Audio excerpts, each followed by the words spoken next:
मरीज़ हमारे पास शिफ्ट हुआ कि ये मुख्तलिफ़ हस्पतालों से होता हुआ हमारे हॉस्पिटल आया। बिल्कुल सूख के वो कांटा हुआ था, 55-60 साल का वो आदमी था, बहुत ही पतला दुबला, और हमारी ज़ुबान में यूजली हम कहते हैं बोन एंड स्किन, तो पानी की शदीद कमी और बुरा हाल। उम्र उसकी 55-60 साल थी। जो उसके साथ एक ही लड़की थी वो 20-25 साल की थी, और वो अपने आप को उसकी बीवी बताती थी। मेरे जूनियर डॉक्टर्स ने मुझे राउंड कराया तो उन्होंने कहा जी कि ये फ़लाँ वार्ड से शिफ्ट हुआ है, इसको 4 महीने से शदीद दस्त लगे हुए हैं, ये कुछ भी खाता है तो इसको डायरिया लग जाता है, और इसके सारे टेस्ट हो गए हैं, गैस्ट्रोस्कोपियाँ, एंडोस्कोपियाँ, बायोप्सी, हर चीज़, इससे कुछ नहीं आ रहा, तशख़ीस नहीं है। लेकिन अब इसकी हालत इतनी बिगड़ गई है कि ये आईसीयू में शिफ्ट हो गया है, वेंटिलेशन के लिए हुआ है, और इसको कोई दवाई काम नहीं कर रही है। बल्कि मेरे एक जूनियर ने मुझे कहा कि जिस वार्ड से शिफ्ट हुआ है वहाँ की सीनियर डॉक्टर एक है, उन्होंने तंजन कहा है कि डॉक्टर साहब ने कहो इनू सूरत रमान सुनाना। तो ना तो टेस्टों में कुछ आ रहा है और ना कुछ आ रहा है, 4 माह से ऐसे है। तो जो हिस्ट्री होती है, हम जो डॉक्टर्स कॉमन चीज़ें होती हैं वो सारे पूछते हैं। तो बच्चों ने मुझे बताया, जूनियर डॉक्टर्स ने, कि ना शुगर है, ना ये नहीं, वो नहीं, फलानी। मैंने इन्हें कहा कि इसका एड्स का टेस्ट करा लें। तो बच्चों ने कहा कि जी पिछले साल इसका एड्स का टेस्ट मेयो हॉस्पिटल में हुआ था, तब भी इसको इसी तरह डायरिया लगा था और वो नेगेटिव है, और लेकिन पिछले साल फिर ये डायरिया ठीक हो गया था 2-3-4 माह के बाद, फिर ये बहुत बेहतर हालत में हो गया था, लेकिन अब फिर इसको 4 माह से ये है और अब इसकी ये हालत हो गई। अब ये बेहोश था, वो खैर वेंटिलेटर पे चला गया, लेकिन मैंने फिर भी उसका एड्स का टेस्ट भेज दिया कि ये भेजो उसकी बीवी का।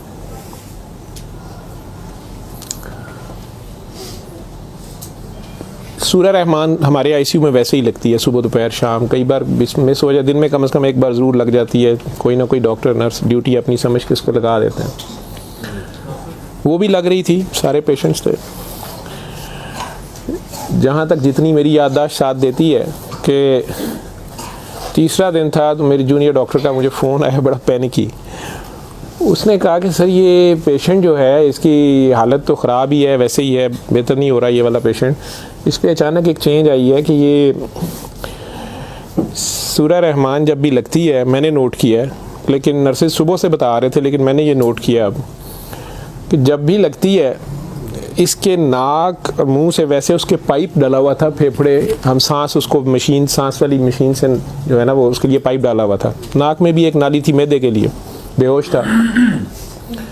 उसने कहा जी इसके नाक में से सुंडियाँ उबलना शुरू हो जाती हैं बाहर को,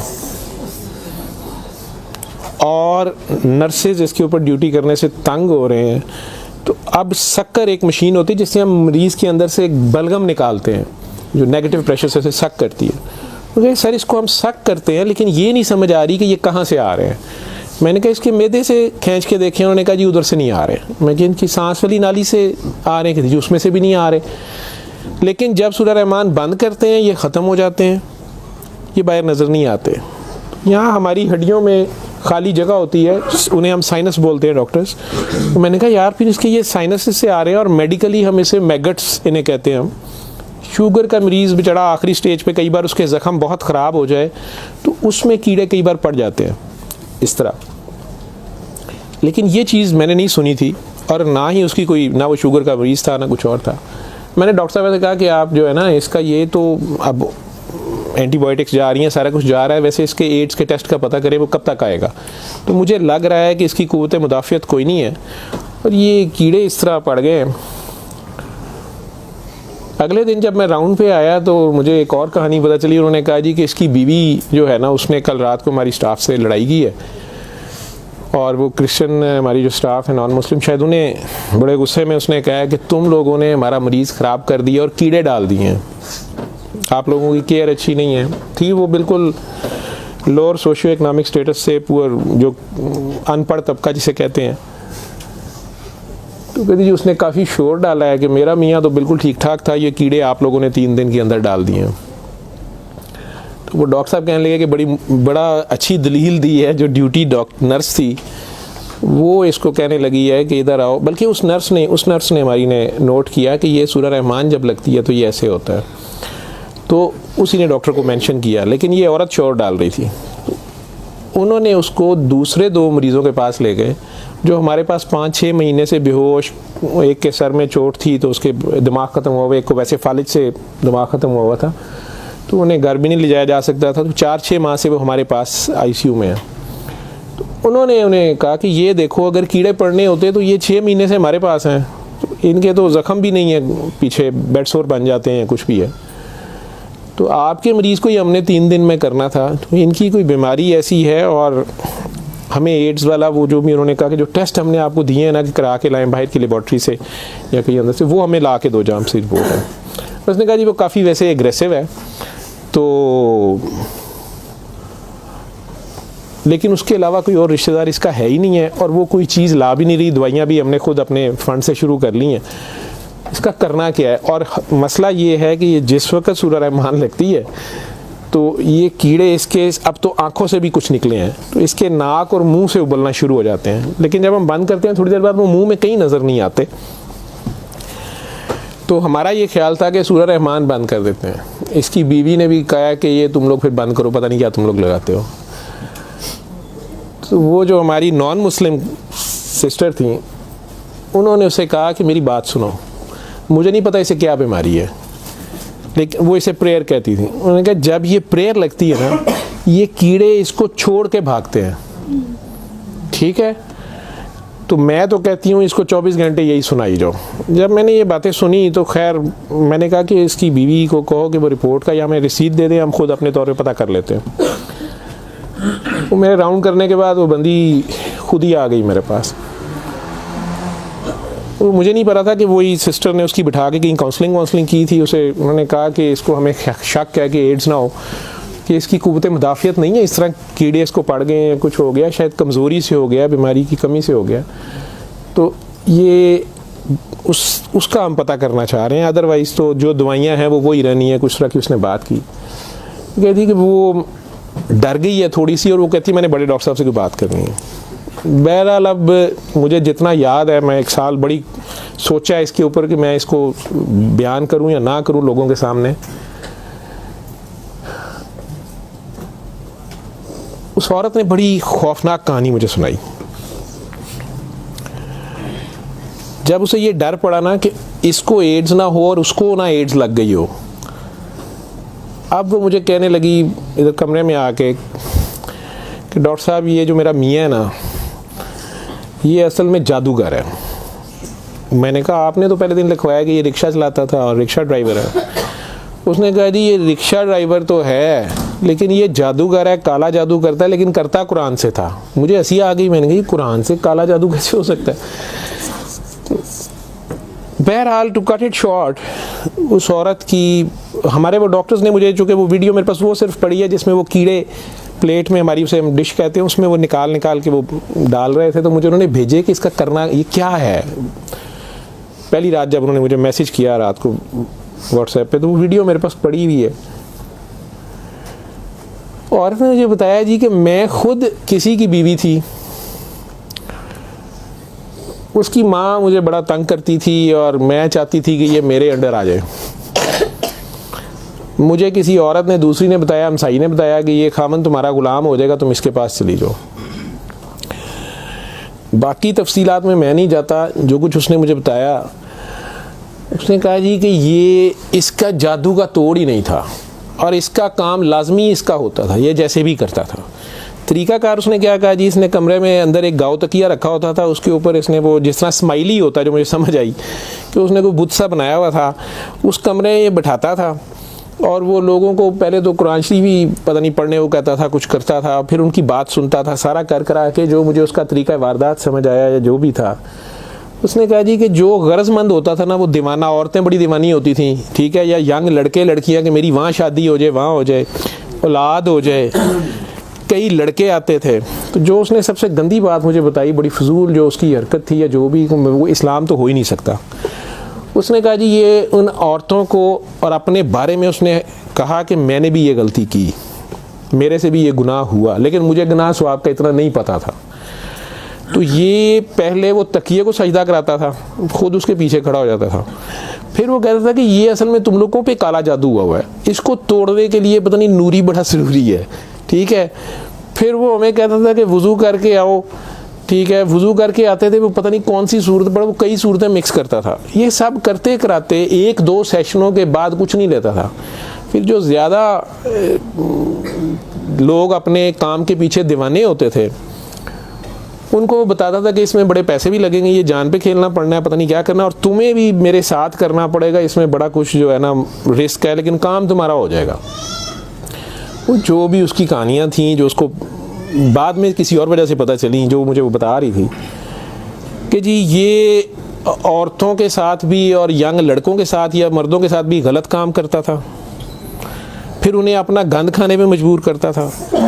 फिर उन्हें पता नहीं कौन से कोई आयत, मतलब आयत बनाई हुई थी या कोई नाम था पता नहीं क्या, कि अरबी के जी ये पढ़ के ना तुमने ये मिक्सचर जो है ना, ये हंडिया पकाते हुए थोड़ा सा बीच में गंद डाल देना है और अपने खामन को खिला देना है, या उस लड़की को खिला देना है, या उसको खिला देना है।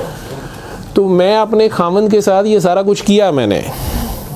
अब मुझे बताएं कि जब वो उस बंदे के साथ ही सो गई तो वो उसका खामन तो वो रहा ही नहीं है ना, तो ना वो मुसलमान रही है, ना वो ये हरकतें सारी।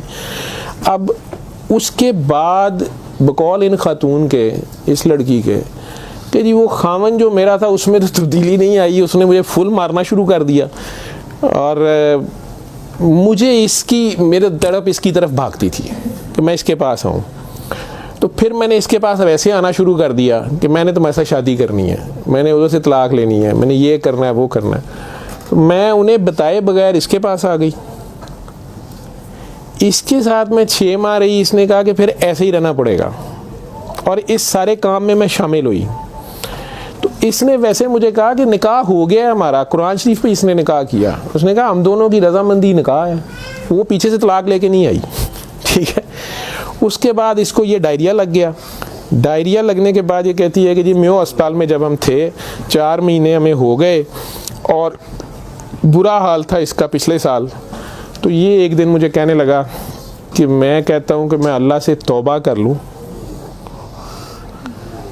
अल्लाह मेरी जान बख्शी कर दे, तो मैं तौबा करूँ और मैं ना अब रिक्शा ही चला के उसमें जितनी रोटी रोज़ी होगी तू मेरे साथ गुजारा कर लेगी, और तू भी वापस चली जा अपने खामन के पास, ठीक है। और उधर से जाके तलाक ले ना ले, और ये निकाह नहीं है, और जो भी उसने कहा कि जी हमने तौबा कर ली बकौल उसके, जो उसकी समझ थी। ये कहती है जी मैं वापस गई, मेरे खामन ने फिर मुझे मारा। उसने कहा मैं तुम्हें तलाक दे चुका हूँ, तुम मेरी तरफ से फारिग हो, तुम कहाँ से आई हो, ये आई हो, इतनी देर बाद आई हो, जो भी आई हो। खैर मैं फिर वापस इसके पास आई। तो ये कहती है कि जी वो मैं कोई 48 घंटे बाद, शायद 2 दिन बाद वापस आई है। देखो मैं अस्पताल थी, डॉक्टर बड़े हैरान सन, ये पेट से ठीक हो गया सी, यदि टट्टियाँ रुक गई सन। उन्होंने क्या दवाई फलानी माफक आ गई है, फलानी माफक आ गई है। तो ये अपने पैरों पे खड़ा हो गया। अगले कोई 10-12 दिनों में उन्होंने छुट्टी दे दी। फिर ये मुझे मस्जिद एक में लेके गया, वहाँ हमने निकाह किया, ठीक है। निकाह किया, ये रिक्शा चलाना शुरू हो गया। तो डॉक्टर साहब 6 महीने इन्हें बड़ी मेहनत की थी, रिक्शा भी चलाया, मैं भी कदे सुखी गिली खांदे सा चंगा भला सी।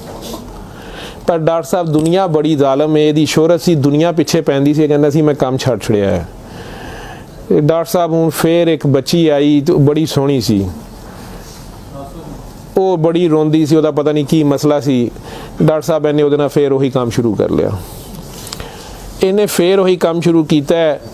मैं इनू पहले कहती रही हाँ, लेकिन डॉक्टर साहब ਇਹਦੇ 'ਚ पैसे बड़े आते सन। ਉਹਦੇ बाद हूँ 4 महीने तो ये इसकी ये हालत है, और अब ये बेहोश है।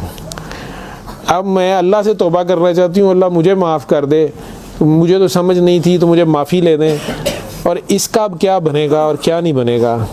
मैंने ये काफ़ी बीच में से सेंसर करके आप लोगों को सारी बात सुनाई है। और मुझे कहती है जो कीड़े इसके अंदर से निकलते हैं ये क्यों आ रहे हैं, ये कहाँ से आ रहे हैं। मैं कि बीबी ये, मैंने उसे साइनसेस वगैरह समझाया। मैं कि ये इसके बहुत ज़्यादा खून की कमी है, इसके अंदर जरासीम पड़ गए हैं, जो भी मैं डॉक्टरी, तो मैं उसे और क्या मैं उसे कहता।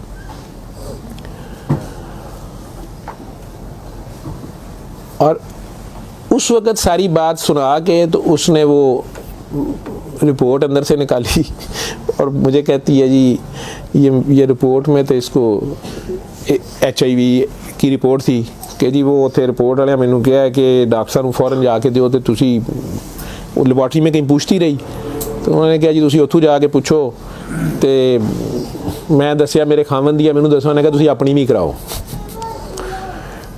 ਤੇ ਡਾਕਟਰ ਸਾਹਿਬ ਇਹਦੇ ਰਾਤ ਦੀ ਮੇਰੇ ਕੋਲ ਹੈ तो मैं मैनू तो नहीं बीमारी होएगी मैं सूरत रहमान सुन ला मैंने कहा जी आप भी सुने 7 दिन सुने मैं आपको क्या कह सकता हूँ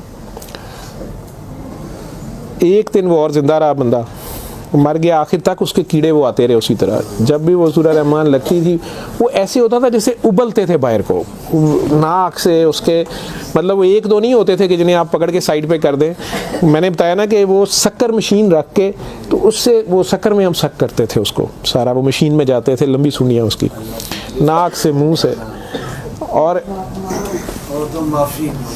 आखिर में वो औरत भी उसकी डेड बॉडी लेने में भी तैयार नहीं थी नहीं जी ये मैं नू कितने दबांगी ये वो मैं नहीं अब इसको ये तो आप नहीं लेके जाना हम हॉस्पिटल से हम और क्या कर सकते हैं अल्लाह जाने कि ये साल पुरानी बात हमारे हॉस्पिटल में रह के गया है पेश अव्वल तो मुसलमान ना जादू कर सकता है अगर वो जादू वाला इल्म कहीं से सीख भी लेता है या अपने तरीके से वो समझता है वो जादू कर रहा है तो वो मुसलमान नहीं रहता एक चीज़ कुरान को ही लोग मिसयूज़ करते हैं नापाक हालत में गलत तरीके से बड़ा कुछ करते हैं और कई बार हम नासमझी में भी अपना खसारा बढ़ाते हैं हमें समझ नहीं होती और हम कुछ चीज़ें करते हैं कुरान खुद कह रहा है कि इससे मोमिन के लिए शिफा और रहमत है और जालिम इसी में से अपने लिए खसारा बढ़ाते हैं अपनी जान पे जुल्म करना भी जुल्म ही होता है तो अव्वल तो मुसलमान जादू ना कर सकता है ना किसी दूसरे पे करवाता है अगर दूसरे पे भी करवाता वो मुसलमान नहीं रहता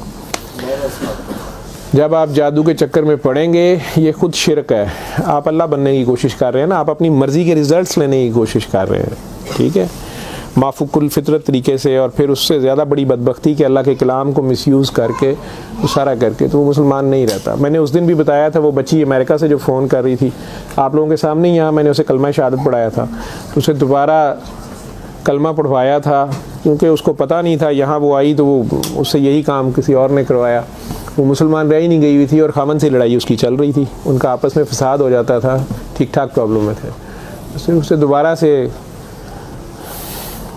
बावजू हो के आप कलमा पढ़ें ज़िंदगी में अगर ऐसी कभी गलती कर दी है तो अल्लाह से माफ़ी मांगे अल्लाह नबी से और दोबारा से कलमा पढ़ के मुसलमान हो दूसरा अगर आप में से किसी को वहम है कि आप लोगों पे जादू है तो किसी बाबे के पास जाने की ज़रूरत नहीं है ये तो फटाफट आप लोग कहते हैं कि जादू बरहक है और जी जादू नबी करीम सल्लल्लाहु अलैहि वसल्लम पे भी हो गया था नबी करीम सल्लल्लाहु अलैहि वसल्लम ने उसको कैसे तोड़ा था उन्होंने क्या तरीका बताया एक बार सूरह फलक एक बार सूरह नास या आप 3 बार सूरह फलक 3 बार सूरह नास पढ़ लें जादू ख़त्म हो गया आउज़ बिल्लाहि मिनश शैतानिर रजीम पढ़ते ही ख़त्म हो गया है वैसे तो मुसलमानों पे तो होता ही नहीं है मैंने सूरह मोमिनून की 89 आयत बार बार रेफरेंस दिया है मैं किसी बहस में नहीं मजहबी में पढ़ना चाहता अल्लाह बड़े वाज़े तरीके से उसमें बता रहे हैं कि इनसे पूछो सूरह मोमिनून में 84 से 89 तक इनसे पूछो कि आसमान और ज़मीन का मालिक कौन है ये सारा कुछ किसने बनाया ये फ़ौरन कहेंगे अल्लाह ने इनसे पूछो तुम्हारी ज़िंदगी और मौत का हर चीज़ कौन फनी कहेंगे अल्लाह में फिर इनसे पूछो फिर तुम कहाँ से जादू कर दिए जाते हो जब हर चीज़ का मालिक वो है तो फिर ये जादू तुम लोगों पे कहाँ से हो जाता है ये हमारी अपनी सोच में होता है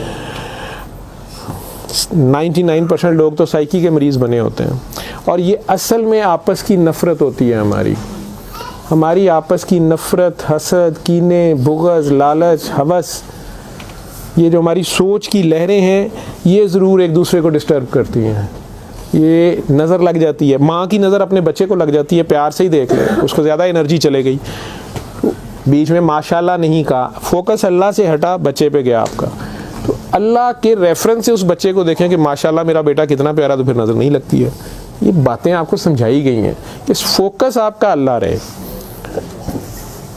नाउज़ बिल्ला कई बच्चे मेरे साथ ज़्यादा प्यार से जब ज़्यादा चलते हैं आप अल्लाह हैं नाउज़ बिल्ला मैं अल्लाह कैसे हो सकता हूँ फिर उन्हें मैं कहती हूँ कि बेटा ये कुफरिया कलमा है किसी बात से कोई बंदा मुद्दतों से फंसा होता है उसमें से निकलता है कई बहुत बड़ी बात कर देते हैं होश के लोग नहीं होते हैं जब तक होश में नहीं होते हैं तो उस वक्त तक तो उन पर हद नहीं लगती लेकिन जब होश आ गई है उसके बाद ये बात कुफ्र में आती है